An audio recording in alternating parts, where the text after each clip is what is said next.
Okay, Cool. hit record. Carrie, Recording. more That was, like farty. Whoa. oof, well, everything's happening so fast. I wasn't ready. Oh. For real? Here, No, I'll I'm with you. I'll repeat it for you. Carrie, more like farty. There we go. Thank you. I get it now.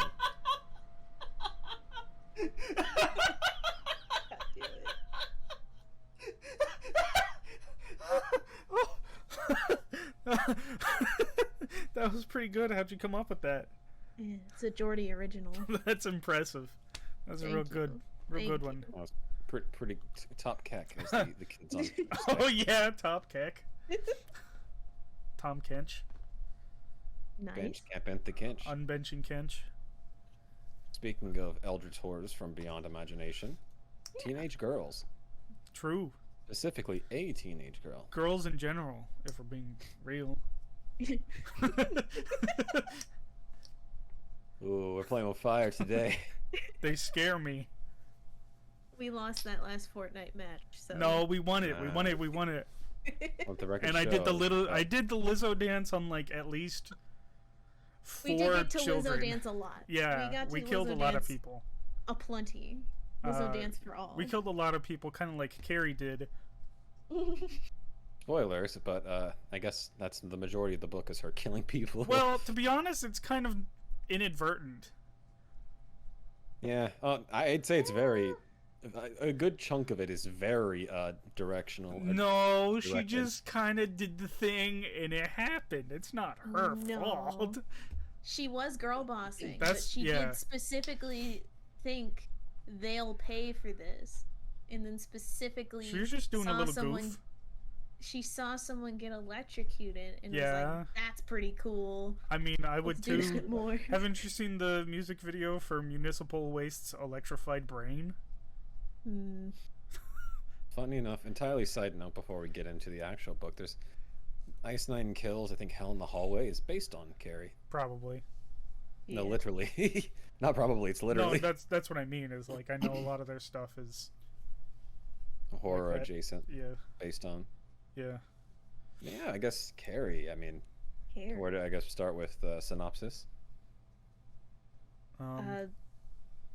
So Carrie is a teenage girl who it's just her and her mother, her and her religious zealot mother, who is pretty much emotionally and physically abusive. No, to yeah, her. definitely just kind of all around. Whacks her with Yeah. the Bible once or twice. Yeah, Locks her in a closet.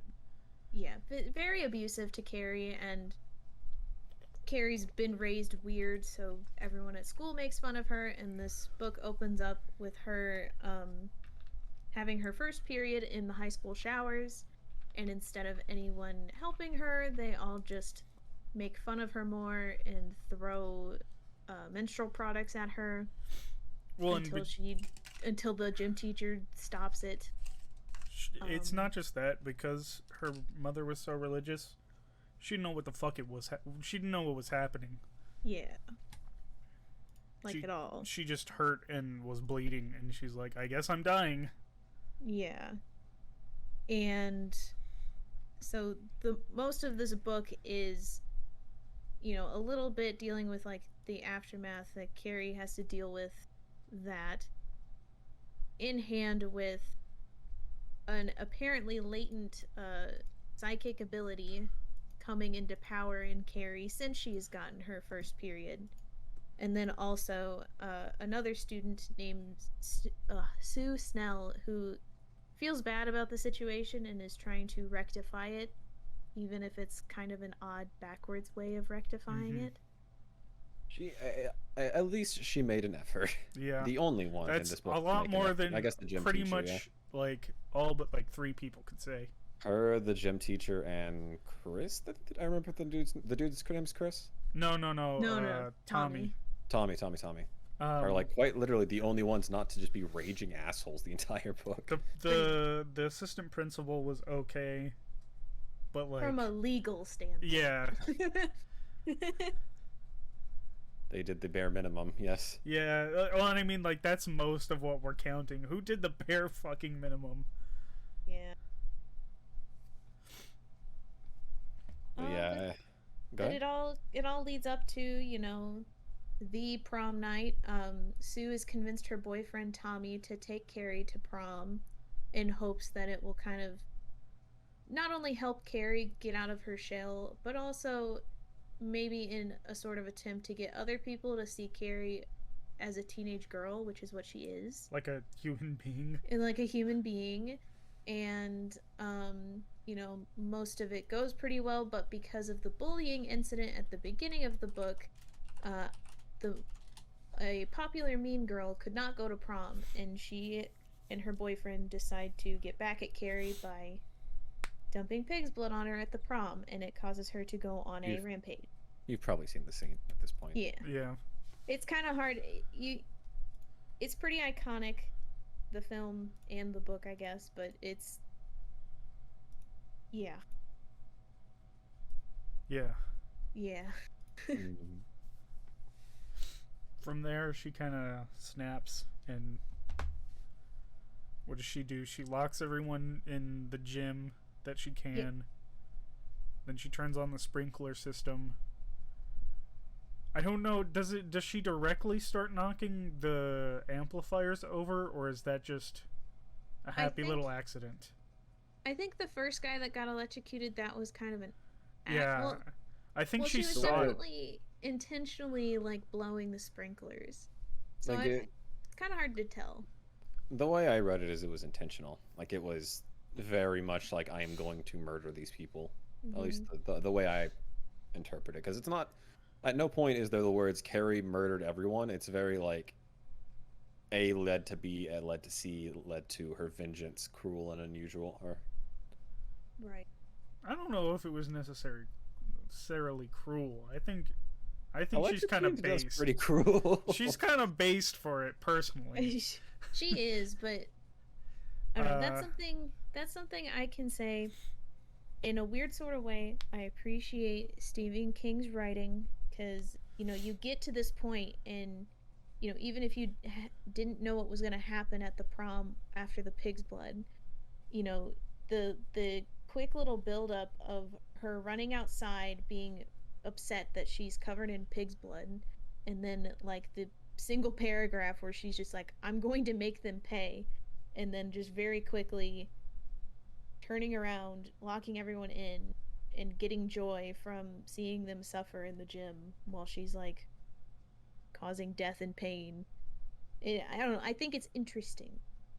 I like it. I can see how someone would be like, well, you shouldn't do that, but like, how did I word it? It's like, I think she reacted as sanely as someone in her position could. It took her a very long time to snap for what she had been Yeah, doing. exactly. Yeah. Like, she went through a lot. I think if you put anyone else in her shoes, the same thing probably would have happened. Even without like the telekinesis ability, to be honest. Yeah. Like I also think it's I don't know if I want to talk about this part now, but a lot Yeah. of the meta aspect of it Mm-hmm. is what I like about Carrie. Because I mean, it's a horror book.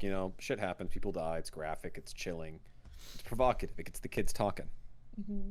But I also like specifically at the beginning of the book, King tells a lot about what led to the writing of it and what he based it Yeah. on. I think that's very interesting. Yeah. So I guess I'll save that for a little bit later. Yeah. We can talk about kind of that. After she does all of that with the gym, she just starts blowing fire hydrants, which, for context, the way fire hydrants work, they stuff a bunch of water underground. Oop. And then that becomes pressurized, so when they open it up and attach a hose to it, that's how they get the water out. So she opens all the fire hydrants out, so it just empties out, so none of the fire engines can like use it for half the town. Which obviously means they can, and in the context of the book, it's like they can't put out the fires now. Yeah, that started in the school, which is near like gas tanks they use for the school, right? Mhm. Which then 'Cause this is back when explode, yeah. catching more of the town on fire. And then she starts emptying out gas pumps, which causes more stuff to catch on fire. so on and so forth. Then she goes and finds her mom, and her mom back home. Oof. yeah. That's the so for me the really the scary part for me was like the other kids and then her mom. Yeah. Which I think that's admittedly that's kind of the big through line of a lot of Stephen King's horror is like, yeah, this really fucked up supernatural thing is scary, but you know what's also scary? Real people. I mean, literally my favorite Stephen King book, well, second favorite Stephen King book, The Stand, Like, has like literally the like all the biblical shit is like, oh yeah, hand waved away. The real thing is just within like moments of society falling, they've already formed tribal raiding bands. She has a little argument with her mom. Gets stabbed.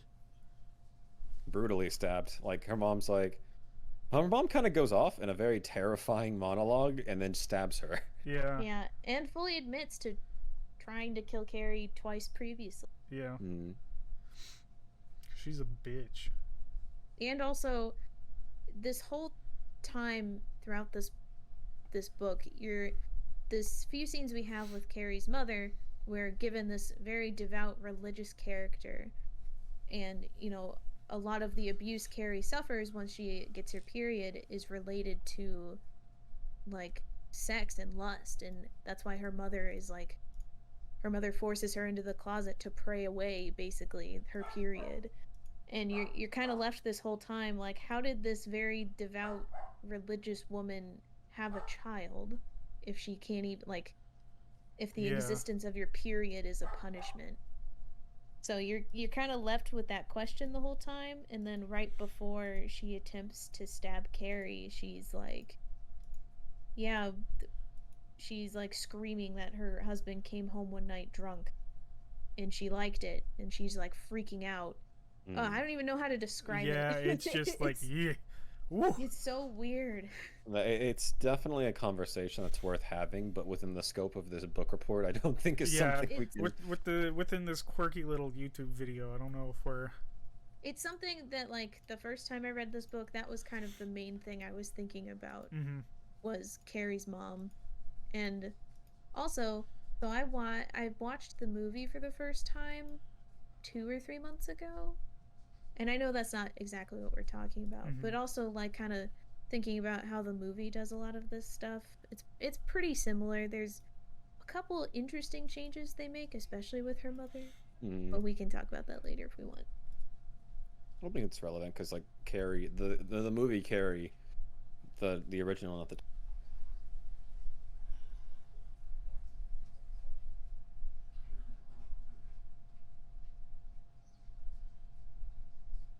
Anything else with the book? I think that's pretty much a good summary of it. I guess kind of my thoughts on it is very much it's like it's interesting to kind of get into the meta aspect of it. Is like Stephen King fucking hated the original draft of Carrie because he admits is like, I am not I did not have these issues growing up. I did not have to deal with these or go through these, and so I don't think I can do the topic justice. And so he originally threw away his copy or his manuscript. Until his wife literally was like, fuck you, you're writing it. I don't give a shit what you want us to do. I'm the boss. And then, and then gave him input and like gave him advice on how to write. And so I think it's interesting, like, this is a book that'll resonate with someone assigned female at birth a lot more than it would me or someone other assigned male at birth. Which is a bit of a sweeping generalization, but I think you get the point. Well, I think anyone who kind of went through something similar growing up in general. Because the Carrie is based on 2 people from his life growing up in Maine who had like each of them had like different aspects of what would come to be Carrie. Yeah. And I think that's incredibly interesting too, is like not the catharsis, but kind of just the memorializing them almost. Like it's a monument to them. Which I also think is a very interesting aspect of the book. I think he's barking. Bork. Bork. But yeah, I think the story of how the book came to be is also pretty interesting too, Mm-hmm. because it was never meant to be the like. This is like the book that put Stephen King on the map for a lot of people, or a lot of people consider this the book that like made Stephen King a household name. Well, and it was technically his First novel, right? first Mhm. published novel, and Everything else had been in Short, men's magazines. yeah, short stories. yeah, and damn, what a banger to open with. Yeah, no, I'll admit it, I'm a bit of a King head myself. I've read most of his discography. Wouldn't it be bibliography? I fucking stutter. Same difference. But The go ahead. Oh, I was just gonna say the only part for me when this book, when Carrie really got scary, is towards the end, when she kind of like became her mother, and she goes out to the roadhouse to like smash it, where the story ends. 'Cause doesn't she have like a heart attack at the end? Yeah, I guess that's. Yeah. I don't know. I didn't think of it as a heart attack, but yeah, that's. She just kind of dies. Yeah, it just kind of stops. She talks with Sue, I want to say. Sue, yeah. God, I'm so bad with names recently. I don't know why. It's Oh, the is it life. Yeah, it's Sue. Yeah, Sue. But yeah, she talks with Sue for a briefly bit, and then she like cries out for her mom, and then she just dies. And then it goes into the state of emergency, and then it goes kind of into the broad strokes of what happened. And then there's at the very end, there's a letter of the chick whose kid is also starting to show telekinetic powers. Yeah. Which I think is an interesting step. It's like I don't really know what he's trying to set up. Like, if this is like a spirit passing on, or if this is just like a phenomena that's happening. Well, so in some of the little interludes throughout the book, there's one that actually like specifically states that this is like a genetic. It's a recessive genetic trait that only presents itself in women. So men carry it, only women can present it. Which kind of like athlete's foot. I don't know about that one. Oh. But yeah, so it's specifically like a genetic trait, and like the little chunk of article that in the book kind of like theorizes that, you know, there could be more people with this out there that just live with it, or just this could just be so rare that it's only every once in a while. I don't know, but I kind of liked that little throwaway at the end that like, oh hey, it's not just Carrie's not like a unique case technically. It's unique, just not one in a million. Yeah, it's just maybe don't bully kids because they could have telekinesis. Maybe I think don't be an asshole is a pretty good story to leave on most things, but doubly true when it's a dice roll if this kid's going to be telekinetically active and run your fade. Run your fade. That's one way of putting it. I should also apologize. Like I've worked 6 days in a row, and I've maybe slept like 10 hours since Saturday. Yeah. Get good. Yeah. I need a nap. Cool though. I just have to wake up at like 6 a.m. and move tomorrow. Yeah, Help very someone move very tomorrow. epic. That's cool though. I think trying to make sure there's nothing else about the book I want to say, because I want to talk about the movie, the 1976 one. Well, I haven't seen it. Well, maybe you should. It's quite good. And maybe I will. It's pretty good. There's some scenes that are hard to watch. Yeah, pretty much any scene with her mother. Yeah. Really hard to watch. That's the main thing I wanted to talk about, because like I think we talked about this 2 book clubs ago. Like I grew up in a situation adjacent to this, to Carrie. Like I went to church school, and so I've seen people like her mother, and it's just kind of kind of freaky to think about. I don't know Mm. how I've interacted and been near and grown up Mhm. around people like that. Like it's not. This isn't necessarily a fiction. At least that. Yeah, no, this is definitely very real. And beyond that, I've actually worked with someone a lot more like it.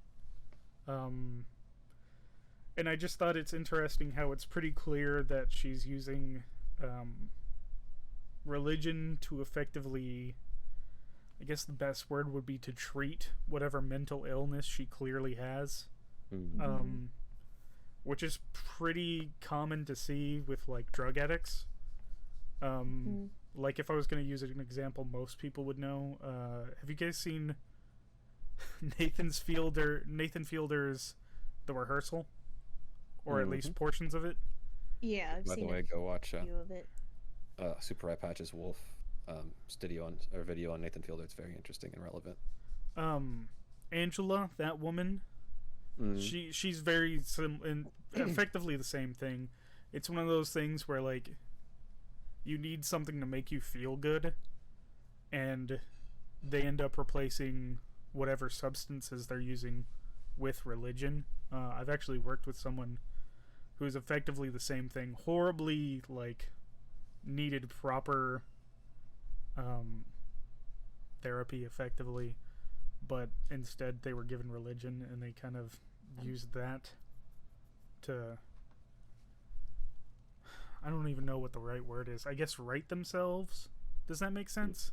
Yeah, well, I guess medicate. Yeah, it's not proper medication, but like that dopamine imbalance, that's what they use to effectively get their hit. And I don't know, it's just interesting to see the similarities, because I think it's just as dangerous as her mom was in the book as it is in real life. That's my 2 cents. Which I agree with pretty well.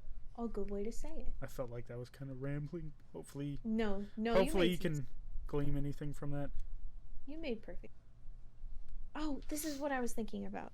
I was reading this again, and I like fully like realized this time. I realized it the first time I read it, but Stephen King does take time to describe Carrie as kind of chunky and not attractive, and I think that's interesting. That, I mean, it says a lot about society, but the fact that like the film cast Sissy Spacek, and who is conventionally attractive. Well, like what year is the movie again?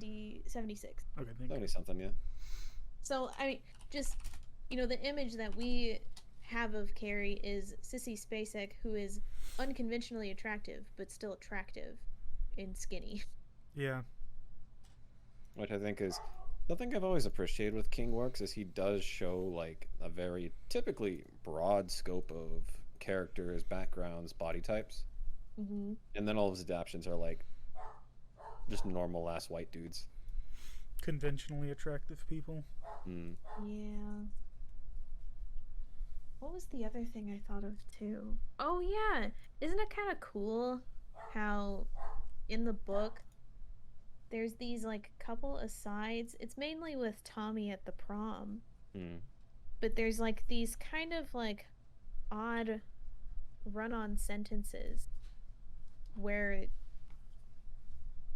it sounds like Tommy's kind of like becoming attracted to Carrie, but the way the sentences are kind of formed, it sounds like Carrie's influencing him, if that makes sense.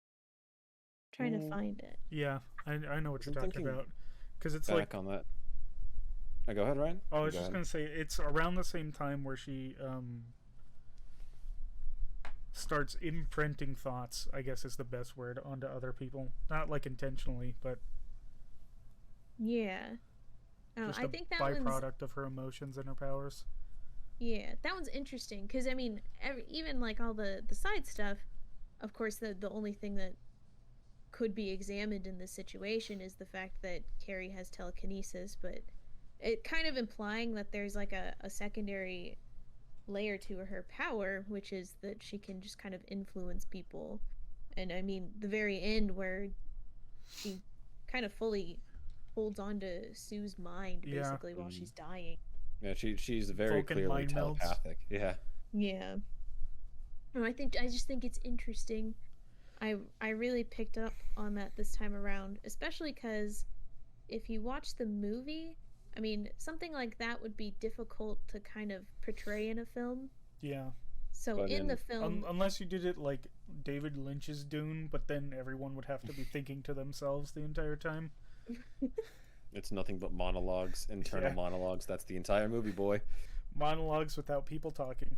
Well, actually talking. but like in the movie, there's really only like a couple moments we see where it's Carrie and Tommy at the prom, and I mean, the best we can really say is like, oh, it kind of looks like Tommy is maybe like kind of enamored with her, or The language. yeah. Sorry, Jacob completely threw off my sentence. Okay. You know what I'm getting at though. Balls McGee. Yeah, literally. Strikes again. God damn it. Oh, you're So- recording a book club? I'm gonna make it about my nuts instead. It's always about those stupid balls, Jacob. real. I'm sick of it.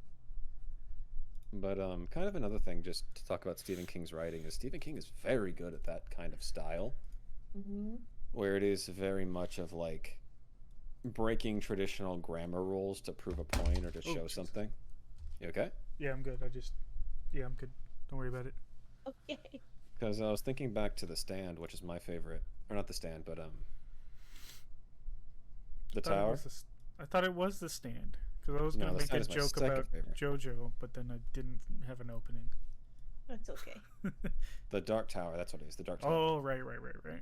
I don't know. I couldn't think of the name. I mean, I know I couldn't. But in it, he frequently writes in sentence fragments to show kind of, without spoiling it, how shattered everything is. Like the reality itself is coming apart at the seams, and the way he writes feels, which is a weird way to describe something, as it feels like it's reality coming apart at the seams. Yeah. Things don't make sense. The way he uses sentence structure doesn't make sense a lot of times. It really makes you feel like you're Spider-Man. And it's like in It, when he writes from not the perspective, but like about the clown, It itself, he usually also writes in a way that is not typically grammatically correct. It's very like slang heavy. It kind of slurs the words, and I think it's quite interesting that because the point of this is he uses language, not grammar, to in his books to kind of show a different aspect about the characters, the different things about the characters. It's like how would I describe it? Well, it's like in traditional like art, you have different tools in your toolbox, right? So you combine those tools to create a different emotion. If that makes sense. Yeah. Which I think is how writing, Yeah. when you write especially like this, is a good way to do it. Yeah, I thought know. as- He's not bad. as my first Stephen King novel, I thought it was pretty good, but you like to talk about those young women a lot. This is a through line of Stephen King's work, yes. It was some real Kid Rock vibes, some real Machine Gun Kelly vibes, so to speak. So, okay. I will put this out there. That is something that makes... Oh, go ahead.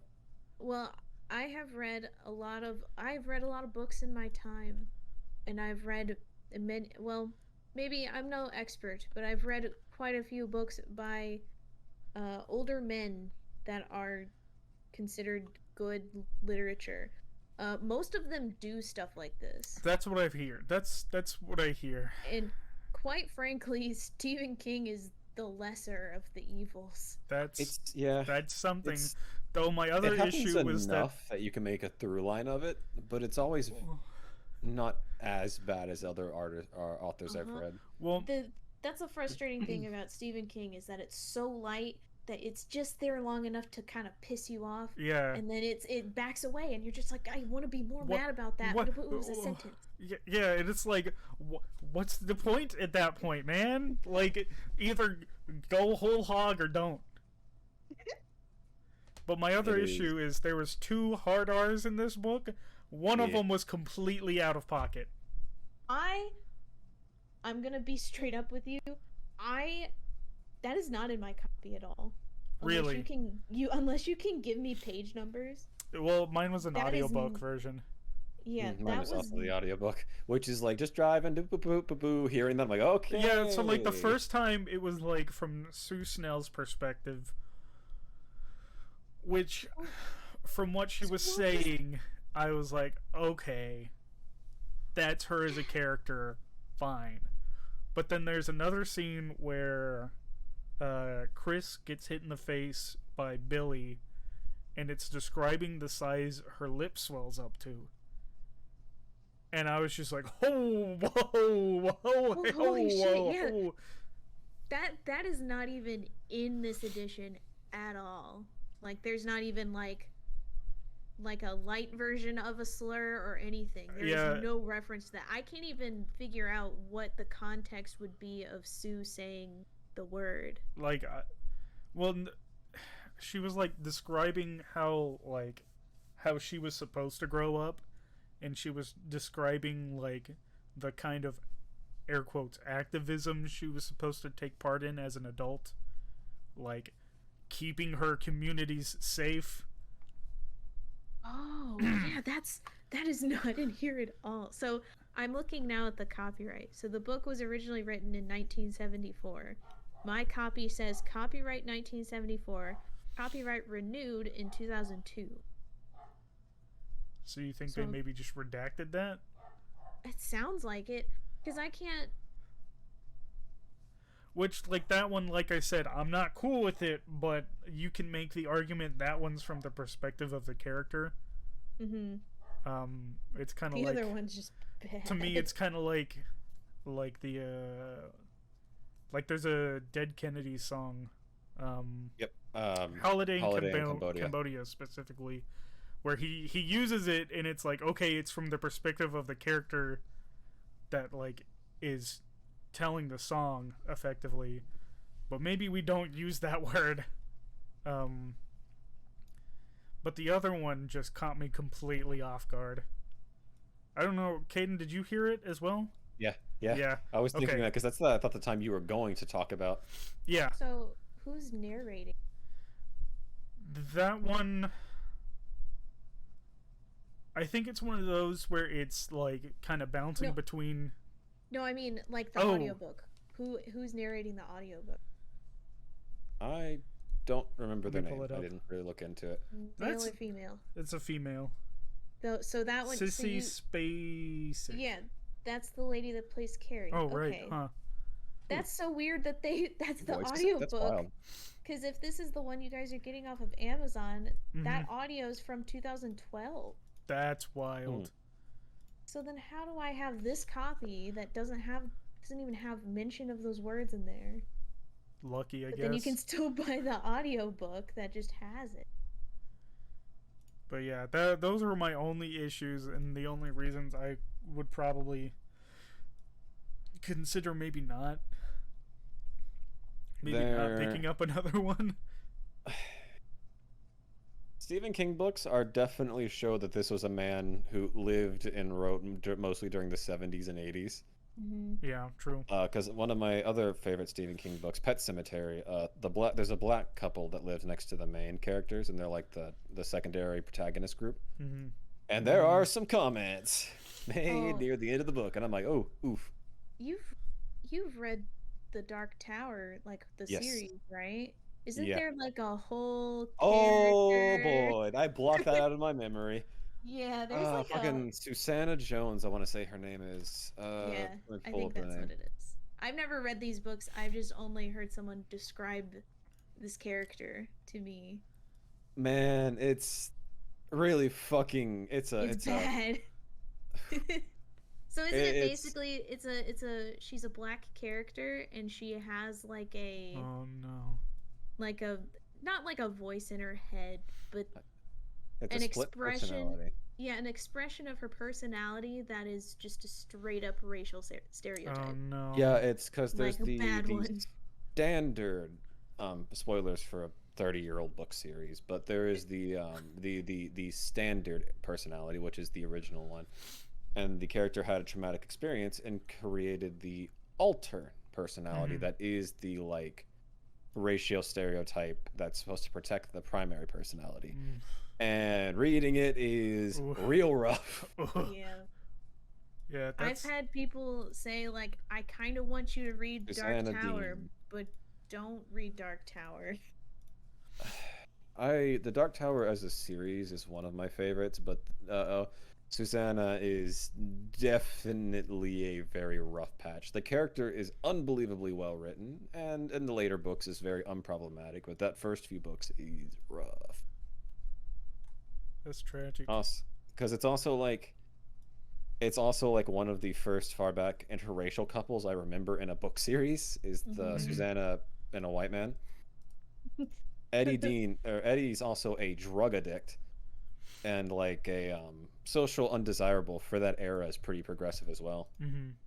But it's like, man, it's Stephen King is constantly one step forward, 7 steps back. Yeah. Some of his writing. Yeah, that's kind of the vibe I'm getting here. The author giveth and the author taketh. Like, away. man, this I would buy and read another one if it wasn't for like the dice roll of am I gonna be mortified at a single sentence. I will say, so I think the only other Stephen King book I've read was Dolores Claiborne. And I don't remember anything being bad in that one. But to be honest, like if you want any interaction with Stephen King material, the movies are good enough. Even the Like, Cat's Eye? I don't know. But That's the only I one don't I've know. seen. What? Well, so it was on in the break room, and I walk into the break room, and Devin's sitting at the table, and he's just watching the screen, and then I'm like, what the hell is on here? So I'm That's a pretty watching the mad one. screen. Well, yeah, wasn't it one of the ones he directed too? I don't recall. Because I hear the ones that he directs specifically aren't the best. But So I don't he screenplay. He wrote the screenplay. His director was Okay. somehow, so. Yeah, most Stephen King movies are he wrote them, or it's an adaptation of something he wrote, and he got to write the script.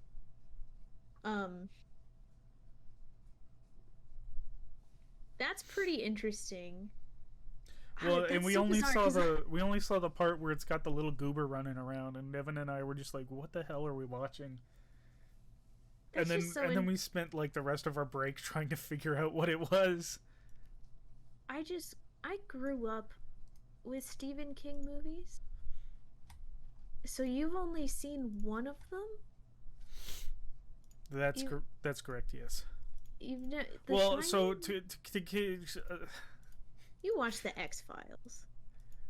at one point in my life, my mom told me that Stephen King sold his soul to the devil. Yeah, okay. He probably did. He I had a wouldn't be coke habit. surprised. She also Oh yes, I also read Cujo. she also saw The Shining when she was like in elementary school, Ooh. because she and her friend across the street decided that it would be a good idea for them to watch it. So that's probably also part of the reason why I haven't seen any. I also Well- haven't been particularly like, other than Carrie, I don't think I've been particularly interested in any. A bunch Just of the fair. movies are pretty good though. So I don't you think might they not- aren't. I'm just Yeah. it's just like with Breaking Bad. Yeah. I'll Well, probably watch Carrie now. you have to watch Creep Show. Okay. Like you have to. Okay. Yeah, it's Yeah. like yeah. Okay. Good. All right. You too, Kaden. Creep Show. Yeah. Eh, You're watching it. fine. Where do you think I got my name from? I haven't seen Creep Show, so I don't know. I got it from Creep BTS. Show. Oh. Yeah, my favorite BTS man, Jordy. Your bias, Yeah, excuse me. I forgot the terms. dude. That's an L. L plus ratio plus Stephen King. We've gotten off topic. Yeah, We've gone very horribly off topic. I was about to say, is there anything else anyone has to say? One day, I hope Stephen King will finally lose the cringe shit and be based. Well, he seems based as a person. Yeah, to just reiterate, He's I just still a can't person believe heavily addicted to cocaine in the 70s. the character Odetta was a civil rights activist and painted incredibly positively, and then would flip to a racial stereotype. It's get definitely him, one of man. those where he maybe had the right idea, but I don't know if he spoke to a lot of people of color. Yeah. Maybe Yeah, he Carrie's had the fun. right idea, but it should have stayed an idea. Yeah. His heart's in the right place. He's a little confused though. Yeah, that was Carrie. Stay tuned for We've got 3 Goosebumps that'll should go up hopefully the Soon. same day as this, if not sometime after. shortly after. And then next month is gonna be Isn't it? Oh, Neuromancer. is it Neuromancer? I'm so excited. Yes. Fuck Oh, yeah, it sure finally. is, isn't it? God, this book's badass. And I have a physical copy of this one. So get ready Huge. for Cyberpunk the book, the movie. Yes. And Night City, you can come. In Cock City. Does anyone have anything they want to shout out? Not currently. Why not? Not yet. Sheesh. My Twitter is at RyRyinRed. Follow me so you can see me tweet about my nuts and my daily bowel movements. You haven't done that in months. I haven't, but did I set my Twitter screen name to CEO of Spooky Nuts, or it's still Ryan in parentheses Big Nuts. Let me change that real quick to Spooky Okay. Nuts. Okay. So, should we be thinking of an outro? Bada do do do do do do do. Subscribe. Outro of darkness. Nugget, biscuit, nugget in a biscuit, nugget, biscuit, nugget in a biscuit, nugget, biscuit, nugget in a biscuit. Dip it all in mashed potatoes.